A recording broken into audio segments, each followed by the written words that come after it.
Hello everybody, and welcome to one of 4 feedback videos on your seals design tutorial. We'll start with example A. On the left hand side you've got the question. I'll page down, you'll see the memo. On the right hand side we've got the applicable graph, just for you to take note. ALD7. Now how do I know I'm going to use an ALD7? Well, in this question I'm asked to reseal in October with a single seal at this location where the climate is moderate. I'm also told that my ALD is 7.6. That's how I know to go to the single seal, because I'm told I'm going to reseal with a single seal, and I know to go to 7 and 8 respectively, because the ALD of my new stone is going to be 7.6. So I am looking for the spray rates at 7.6. To start off with, I need to calculate my traffic. To do that, I say the following. I say that my traffic is 2765, of which 3% are heavies. So for my light vehicles, 2.765 minus 3%, and for my heavies I take that 3% and I multiply by 40 to come out to 6,000.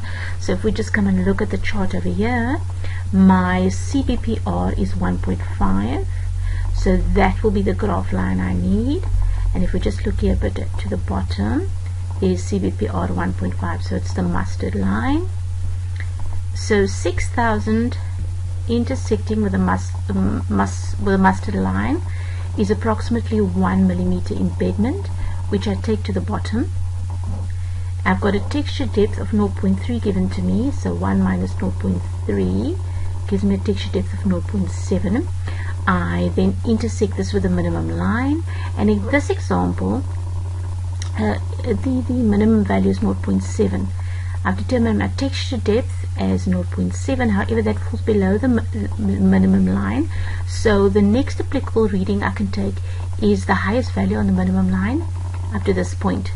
This black arrow indicates going beyond this point is not a good idea, because then I risk too much binder and obviously it'll bleed. So this is the highest value I can give my maximum, which is 0.85. However, in this example, a lean seal is preferred, so we actually don't need the maximum. So quite frankly, if you do the maximum calculation, it doesn't mean you're going to get a mark for it. So it really wasn't necessary in this calculation. So we've got our values from our 7 mil graph, which was 0.7 for minimum, and we go to our 8 mil graph, and we're again going to use the embedment of 1. Come up the bottom here and we intersect on the minimum, get a reading of 0.85, and again the intersection with the 0.7 is sitting on top of it. You could have taken a reading here and come out with a value of 1.06, but as I explained earlier, not really necessary.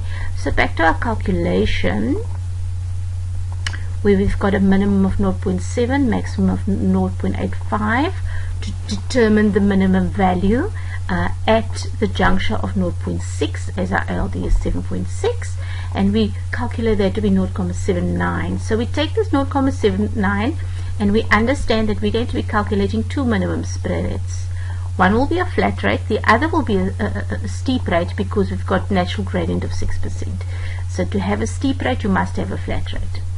Anyway, so here we are calculating by adding texture depth of 0.2. How do I know that? Because 0.2 was given to us,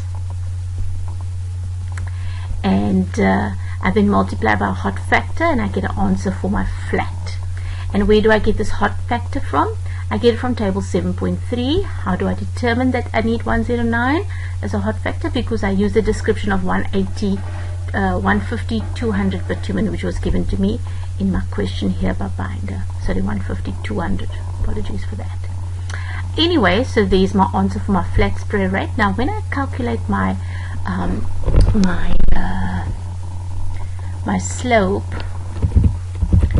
I do something a little bit differently. I got to subtract some binder because I want less binder on a slope.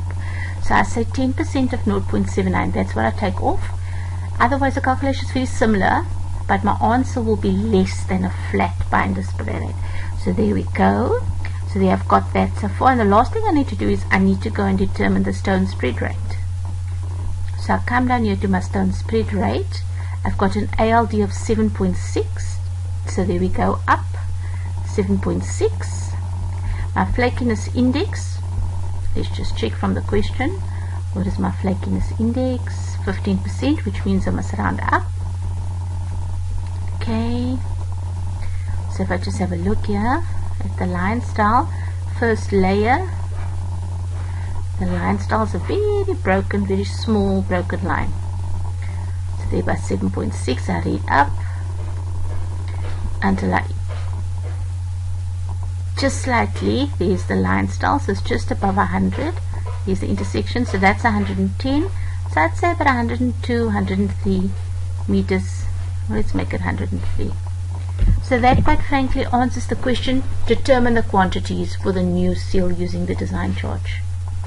Consider both flat and rolling terrain, and if necessary adjust by 10%. So did I need to adjust here by 10%?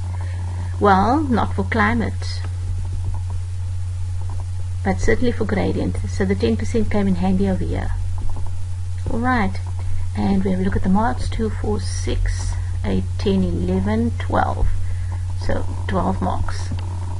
So quite frankly that's it. So there's your feedback. So this is how your dot has been marked. You know, we look at your tutorial, we see, did you observe the methodology, then we look at your accuracy, and quite frankly, you know, where there's ridiculous inaccuracy, I mean, you simply just won't get the mark. Alright everybody, thank you very much, and I'll see you in the next video for example B.